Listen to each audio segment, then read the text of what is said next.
Friends, मैं हूं नेहा। ये ट्रांजिशन इफेक्ट पार्ट नंबर 4 है using HTML CSS and jQuery। तो मैं यहाँ पे आपको दिखाना चाहती हूँ कि अब तक आपने यहाँ मैं रिफ्रेश कर देती हूँ और ये देखिए पोजीशन जो है चेंज हो रहा है, मगर ये इफेक्ट नहीं आया है। इफेक्ट के लिए आपको ट्रांजिशन प्रॉपर्टी का यूज़ करना होगा। आप देख रहे होंगे कि S जो है एक पोजीशन से दूसरे पोजीशन जा रहा है, तो इसके लिए ट्रांजिशन यूज़ करना होगा। तो देखिए, सबसे पहले मैं ट्रांजिशन के बारे में कुछ बताना चाहती हूँ। ट्रांजिशन चेंज करता है प्रॉपर्टी वैल्यू स्मूथली एक वैल्यू से दूसरे value given period of time में। और हम CSS3 ट्रांजिशन यूज़ कहाँ करते हैं? देखिए, ट्रांजिशन वहाँ यूज़ होता है पहला जब आपको प्रॉपर्टी पता हो किस पे इफेक्ट डालना है, और दूसरा ड्यूरेशन। अगर आप इसका ड्यूरेशन स्पेसिफाई नहीं करोगे तो ये इफेक्ट नहीं देगा, इसलिए क्योंकि इसका डिफ़ॉल्ट वैल्यू जो होता है 0 होता है। डिफरेंट ब्राउज़र के लिए डिफरेंट प्रीफिक्स लगाना होता है। जैसे क्रोम के लिए आपको वेबकिट लिखना होगा, फायरफॉक्स मोजिला के लिए मॉज लिखना होगा, ओपेरा मिनी के लिए ओ लिखना होगा, इंटरनेट एक्सप्लोरर के लिए MS लिखना होगा। मैं यहाँ पे वेबकिट और मोजिला का यूज़ करूँगी, इसलिए ये दो मैं वेबकिट और मोजिला लिखूँगी। देखिए, वेबकिट ट्रांजिशन के लिए आपको यहाँ पे लिखना होगा वेबकिट और ट्रांजिशन। देखिए, ये 4 पैरामीटर शॉर्ट हैंड में लेता है। पहला होता है ट्रांजिशन प्रॉपर्टी, दूसरा होता है ट्रांजिशन ड्यूरेशन, तीसरा होता है ट्रांजिशन टाइमिंग, और चौथा होता है ट्रांजिशन डिले। तो मैं पहले यहाँ पे लिख लेती हूँ और फिर बताती हूँ ये क्या हो रहा है। मैं यहाँ पे वैल्यू डाल रही हूँ all 2.0 S second. Short hand में आप लिख सकते हैं वैल्यू पहला ट्रांजिशन प्रॉपर्टी।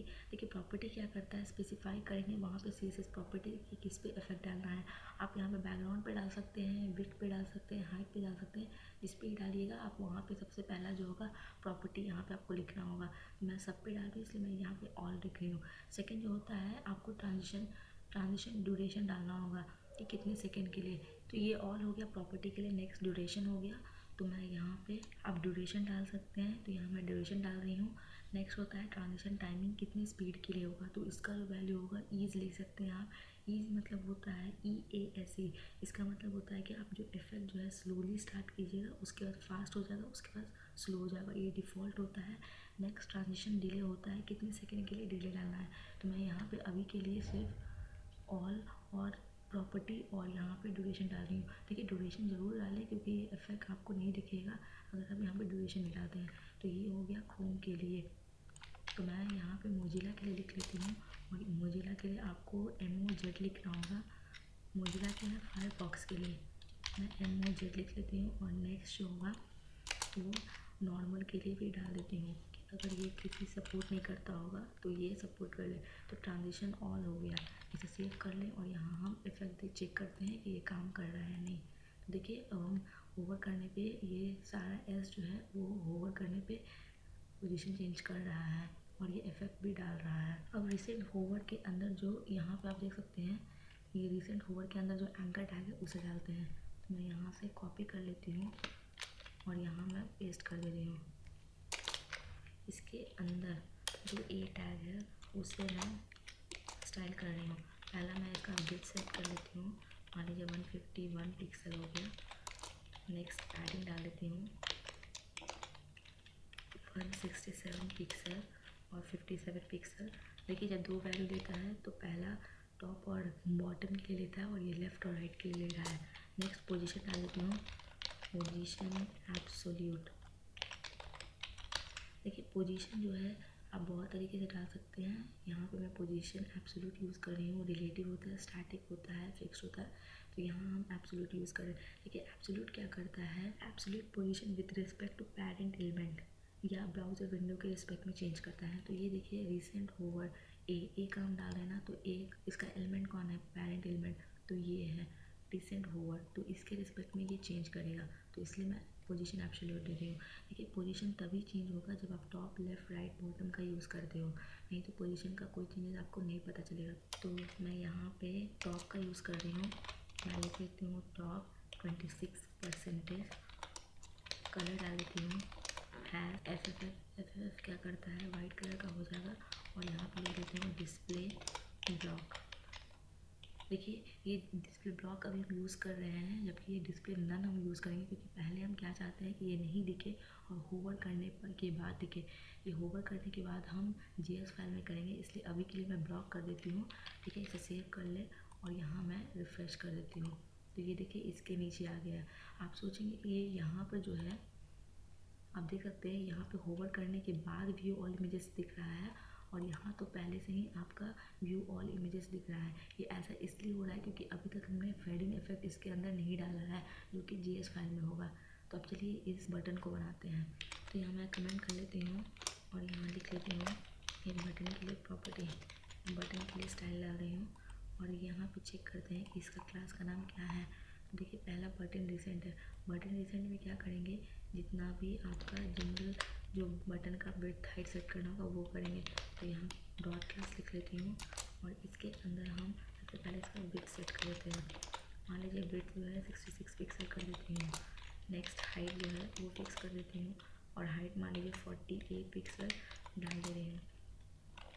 लाइन हाइट क्या करता है, जो है पहले 24 पिक्सल डाल देती हूँ। कंटेंट और दूसरे कंटेंट के बीच में हाइट बताता है, तो यहाँ मैं 24 पिक्सल लिख देती हूँ। इसका फॉन्ट साइज चेंज कर देती हूँ, फॉन्ट साइज़ मान लीजिए 16 पिक्सल कर देती हूँ। नेक्स्ट इसे पहले सेव कर लेते हैं और इसे चेक करते हैं ये किस तरीके से दिख रहा है। ये रिफ्रेश कर ले, अब यहाँ देख सकते हैं कि ये बटन आ गया है। अब देखिए इसका बॉर्डर हम 0 कर देते हैं। तो चलिए यहाँ पे मैं लिख लेती हूँ बॉर्डर 0 पिक्सल, और ओवरफ्लो हिडन कर देती हूँ। अगर मान लीजिए कोई कंटेंट और जो भी अगर बाहर निकल जाता है कंटेंट, तो उसको हाइड कर दे। नेक्स्ट मैं कलर यूज़ कर रही हूँ। मान लीजिए मैं कलर RGB वैल्यू डालती हूँ, RGB, और इसके अंदर वैल्यू मान लीजिए 47, 56, 127 डाल दे रही हूँ। बैकग्राउंड कलर डाल देती हूँ, इसमें लिख लेती हूँ हैश DDD। नेक्स्ट मान लीजिए पोजीशन डाल देती हूँ, पोजीशन रिलेटिव। ये पोजीशन रिलेटिव क्या करता है, देखिए जिस भी एलिमेंट में आप रिलेटिव डालोगे वो नॉर्मल पोजीशन पे ही रहता है, मगर लेफ़्ट राइट बॉटम और टॉप प्रॉपर्टी की मदद से आप इसका नॉर्मल पोजीशन चेंज कर सकते हैं। और इस एलिमेंट को मूव करने पे पेज के किसी बाकी एलिमेंट में कोई पोजीशन चेंजेस नहीं होता है। तो ये काम तभी करेगा जब आप लेफ़्ट टॉप राइट बॉटम का यूज़ करते हो। तो यहाँ पर मैं मान लीजिए कि लेफ़्ट लिख लेती हूँ, लेफ़्ट मान लीजिए 487 पिक्सल डाल देती हूँ, और दूसरा टॉप जो है मान लीजिए 40 पिक्सल डाल दे रही हूँ, और मैं पैडिंग डाल दे रही हूँ, पैडिंग टॉप डाल देते हैं, और मान लीजिए कि ये 3 पिक्सल डाल देती हूँ। पहले इसे सेव कर लेती हूँ और ये आपको और वो दिखाती हूँ। तो ये देखिए यहाँ पे ये पोजीशन आ गया है, ठीक है। तो यहाँ पे हम एक ट्रांजिशन का यूज़ कर रहे हैं, वेव की ट्रांजिशन। मैं यहाँ लिख लेती हूँ वेव की ट्रांजिशन, देखिए मैं ड्यूरेशन का सिर्फ यूज़ कर रही हूँ। तो यहाँ मैं लिख लेती हूँ ड्यूरेशन, और ये मान लीजिए कि ड्यूरेशन जो है 0.3 सेकेंड के लिए डाल रही हूँ। इसी तरह आपको मोजिला के लिए लिखना होगा। तो यहाँ से मैं कॉपी कर लेती हूँ और यहाँ मैं पेस्ट कर दे रही हूँ, और नेक्स्ट भी पेस्ट कर देते हैं। ये मोजिला के लिए फिर आप मुझे लिख दें, और ये नॉर्मल के लिए यहाँ से हटा देते हैं, ठीक है। तो ये हो गया आपका BTN रिसेंट। यहाँ मैं रिफ्रेश कर लेती हूँ, अभी कोई चेंजेस नहीं आएगा क्योंकि होवर करने के बाद ये इफेक्ट दिखाएंगे हम। नेक्स्ट अब क्या करेंगे, आप यहाँ पे देख रहे होंगे, तो आप देख सकते हैं एक कंटेंट के ऊपर दूसरा कंटेंट है। तो ये कंटेंट कैसे आएगा, आपको बिफोर का यूज़ करना होगा। देखिए मैं पहले लिख लेती हूँ और आपको तब दिखाऊंगी ये कैसे काम करता है। तो यहाँ पे सबसे पहले हम क्लास यूज़ करेंगे, और इस क्लास का नाम क्या है, BTN इफेक्ट। मैं यहाँ से कॉपी कर लेती हूँ और यहाँ पे पेस्ट कर देती हूँ ये क्लास। इसलिए आपको डॉट लिखना होगा और क्लास का नाम is2before। लेकिन is2before का वहाँ यूज़ करते हैं अगर आपको किसी भी एलिमेंट के पहले अगर किसी भी कंटेंट को अगर इंसर्ट करना है तो is2before का यूज़ करेंगे। और उसके लिए आपको यहाँ पे लिखना होगा कंटेंट, और यहाँ पे जो भी कंटेंट रहेगा उसे लिखेंगे। तो मान लीजिए कि मेरा कंटेंट क्या है, क्लिक मी। तो मैं यहाँ पे क्लिक मी लिख लेती हूँ और इसे सेव कर लेती हूँ, और मैं आपको आउटपुट दिखाती हूँ कि ये किस तरीके से काम करता है। और इसे रिफ्रेश कर देते, देखिए क्लिक मी जो है इसके आ गया है। अब इसका विड्थ और हाइट सेट कर देते हैं हम लोग। मैं इसका विड्थ मान लीजिए कि 100% लेस डाल देती हूँ, और इसका हाइट जो है 120% लेस हम डाल देते हैं। इसका पोजीशन भी चेंज कर देते हैं, और इसका पोजीशन मान लीजिए एब्सोल्यूट रख देते हैं। और आप जानते हैं कि एब्सोल्यूट अगर आप कोई पोजीशन यूज़ करते हैं तो आपको टॉप लेफ्ट यूज़ करना होता है। और यहाँ पे मैं टॉप का यूज़ कर रही हूँ -7 पिक्सल। टॉप -7 पिक्सल हो गया। लाइन हाइट डाल देती हूँ, लाइन हाइट मान लीजिए 4 डाल रहे हैं। नेक्स्ट फॉन्ट साइज मान लीजिए कि मैं इसे 16 पिक्सल कर देती हूँ। बैकग्राउंड कलर चेंज कर देती हूँ, बैकग्राउंड कलर मान लीजिए RGB वैल्यू डाल देती हूँ, और RGB वैल्यू इसके अंदर मान लीजिए 47, 56, 127 डाल देते हैं। और इसके अंदर जो कलर है वो मान लीजिए FFF डाल देती हूँ। इसे सेव कर लें और इसे मैं रिफ्रेश कर देती हूँ। ये देखिए इसके ऊपर ये आ गया है। नेक्स्ट मान लीजिए कि मैं इसे वेब के ट्रांजिशन का यूज़ कर रही हूँ, तो यहाँ मैं वेब के मान लीजिए ट्रांजिशन का यूज़ करती हूँ, तो वेब के ट्रांजिशन ड्यूरेशन का यूज़ करनी है, तो मैं यहाँ पे ड्यूरेशन लिख लेती हूँ। और ये मान लीजिए कि 0.3 सेकेंड के लिए ये रहेगा। उसी तरीके से आपको मोजिला और सिंपल के लिए लिखना होगा, नॉर्मल के लिए। तो यहाँ मैं पेस्ट कर देती हूँ, मोजिला लिख लेते हैं, और यहाँ मैं नॉर्मल इसी तरीके से रहने देती हूँ। कर लें और यहाँ मैं रिफ्रेश कर देती हूँ। आउटपुट चेक करते हैं, तो आप यहाँ देख सकते हैं ये इस तरीके से आ रहा है, जबकि हमारा डिव जो है इतना छोटा है और इसके ऊपर जो ओवर कर रहा है ये ज़्यादा बड़ा है। तो देखिए यहाँ पे मैंने हिडन का स्पेलिंग में डबल डी डाल दी हूँ, ट्रिपल डी, इस कारण से ऐसा हो रहा है। तो यहाँ पे मैं इसे रिफ्रेश कर देती हूँ। अब देखिए इस बॉक्स के ये आ गया है। अब हम क्या करेंगे कि ये बटन ले ले और उसके बाद इस पर होवर इफेक्ट डालेंगे। चलिए मैं यहाँ पे लिखती हूँ। अब देखिए यहाँ पे मैं BTN होवर यूज़ कर रही हूँ क्लास, यहाँ पे से मैं कॉपी कर ले रही हूँ और यहाँ पे मैं पेस्ट कर देती हूँ। तो मैं लिख लेती हूँ कि डॉट BTN होवर है, इस पर बिफोर यूज़, यहाँ पे मैं इसका पोजीशन चेंज कर देती हूँ। पोजीशन मान लीजिए एब्सोल्यूट डाल दें और यहाँ पे लेफ़्ट यूज़ कर लेते हैं, लेफ़्ट इसका पोजीशन चेंज कर रहे हैं, और बॉटम का यूज़ कर रहे हैं। बॉटम मान लीजिए -3%। ठीक है, इसे सेव कर लें और यहाँ हम रिफ़्रेश कर लेते हैं। तो मैं यहाँ रिफ़्रेश करें, अब ये देखिए हट गया है। अब इस पर होवर करने के बाद ये पोजीशन जो है दिखेगा। तो मैं यहाँ पे भी कर लेती हूँ ये BTN होवर, और यहाँ पे मैं पेस्ट कर देती हूँ। मैं लिखती हूँ कि इस पर होवर करने के बाद और इसके बिफोर इसका जो पोजीशन है चेंज कर दूँ। इसका पोजीशन मान लीजिए एब्सोल्यूट कर देती हूँ, लेफ्ट मान लीजिए कि 0 कर देती हूँ। इसे सेव कर लें और इसे मैं रिफ़्रेश कर देती हूँ। तो अब देखिए ओवर करने पे ये क्या हो रहा है, कंटेंट इसके ऊपर आ रहा है, आदमी जो है वो हट नहीं रहा है। ये इसलिए ऐसा नहीं हो रहा है कि हम इसे अभी तक ट्रांजिशन इफेक्ट नहीं डाले हैं। फिर मैं ट्रांजिशन इफेक्ट डालती हूँ, तो BTN यहाँ देखिए BTN इफेक्ट के अंदर जो स्पैन है, तो स्पैन टैग को अब हम स्टाइल करेंगे। कॉपी कर लेते हैं और यहाँ मैं पेस्ट कर लेती हूँ। ये देखिए क्लास है इसलिए आपको डॉट लिखना होगा, और इसके अंदर जो स्पैन है इसको हम स्टाइल कर रहे हैं। डिस्प्ले इनलाइन ब्लॉक कर देते हैं, क्योंकि इनलाइन ब्लॉक क्या करता है, साइड बाय साइड जो भी एलिमेंट होगा उसे डाल देता है। मगर जैसे ही आप ब्लॉक लिखते हैं ब्लॉक की तरह ट्रीट करेगा विद स्पेसिफिक विड्थ और हाइट। यहाँ पर मैं विड्थ डाल देती हूँ, मान लीजिए कि 100%, और यहाँ पे उसी तरीके से हाइट डाल देती हूँ, और ये भी 100%। और यहाँ पे ट्रांजिशन का यूज़ करते हैं, वेब के ट्रांजिशन ड्यूरेशन का यूज़ कर रहे हैं, और ये मान लीजिए 0.3 सेकेंड के लिए है।